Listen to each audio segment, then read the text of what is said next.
seguindo pela estrada de arco-íris.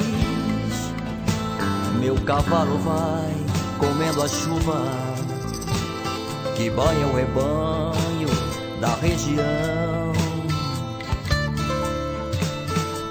E o meu corpo com 7 cores na pele atravessa o gramado, sentindo as gotas, cantarolando nas costas, tranquilas canções do campo.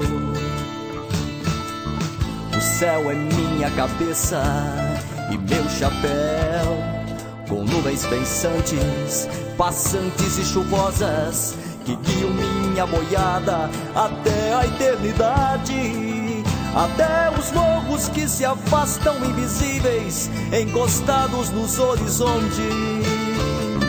Dentro dos olhos tenho você, me seguindo num cavalo branco imaginário, carregando nas mãos a lua azul que enxuga meu suor, minha dor, que ilumina meu cansaço, meus passos no pasto das vacas, em direção à fazenda garimpo, onde estarei sozinho na rede, com tereré e tocando viola, no saltitar da noite, sob o som dos grilos, com seus acordes naturais, com seus acordes naturais.